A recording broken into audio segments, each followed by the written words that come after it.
guys, welcome back. Today I'm going to be making some baked ziti with some mild Italian sausage and some meatballs. I'm going to use ground turkey, but you can use ground beef, ground pork, whatever kind of ground meat that you want. So first I'm going to start out by putting my ziti, since my water is boiling. I'm going to put my ziti. I have some water boiling with a little bit of oil. I don't put any salt in my water, so if you want to put salt, you can put salt. Okay, so there goes my pasta. Then I'm going to add my sausage to cook. I'm going to put it whole for now, and then when it cooks a little, I'm just going to cut them up into like a few pieces. So I'm just going to let my pasta boil, and I'm going to put my sausage right here to cook. Put my fire up a little bit. I lowered it because it was too hot. Okay, so, and then I'll get into making my meatballs. Okay,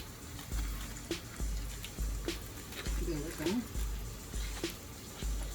So like I said, I have some ground turkey here, but you can use any ground meat that you want.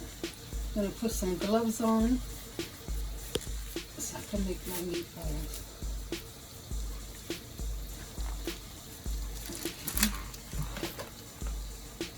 Ground turkey in there, and what I'm going to add to my ground turkey is a half a pack of stuffing. It could be any kind of stuffing. I got like the herb stuffing, but you can use any flavor of stuffing. So I'm going to put half a pack in here,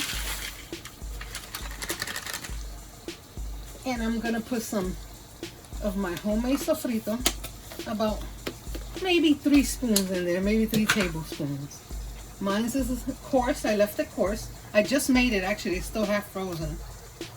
So 1, 2, and about 3. That's pretty good. And I also have here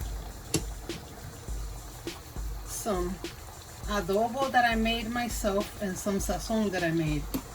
I use these little, reuse these little jars that says garlic.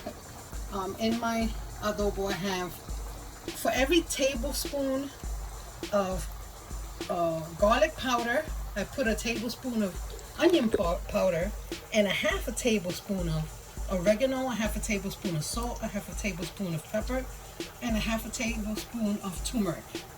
And then I just kept putting it until I fill my jar. So I'm going to add a little bit of this in here, maybe about a teaspoon. And for my sazon,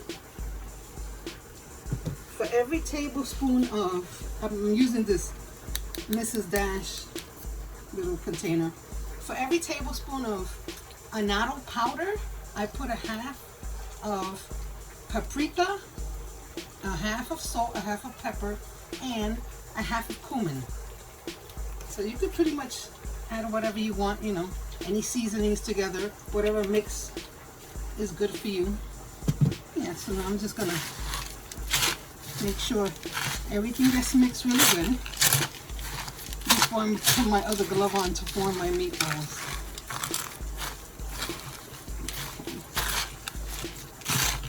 Yeah, my meat is slightly frozen, not really frozen, but a little bit.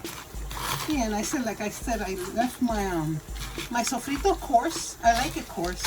And this time I made my sofrito with only green bell peppers. Usually I use colorful bell peppers, you know, red, yellow, orange, whatever I have, but I only had green bell pepper this time, so I just use green bell pepper.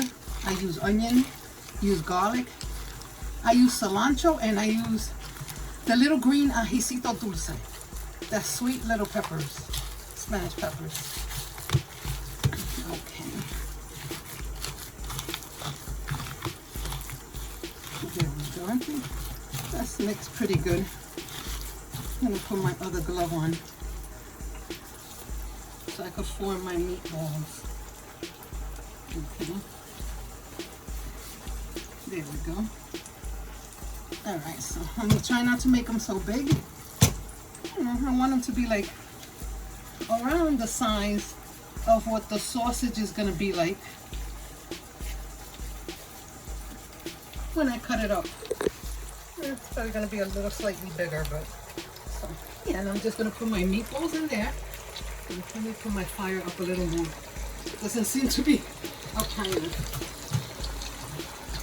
Yeah, I used to make the baked ziti just with the ziti and olive oil, broccoli, and you know, put all the cheeses on it.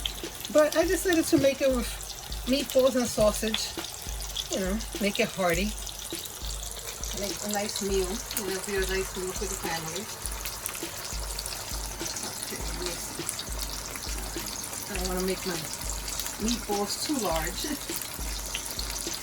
Yes. So we're going to continue to form these meatballs and we'll be back. Okay, well, I've been turning my meatballs on all sides to make sure they brown. I cut all my sausages in half to make sure they cook all the way through. And my pasta is just about done. So just follow the instructions on the box of your pasta and cook your meatballs, cook your sausage, whatever meat you're making. Make sure it's cooked through if you have to cut into it or whatever. I actually made a little meatball that I can taste. So I'll be tasting that. Hopefully it's not too hot. Yum. Cooked through. Yum.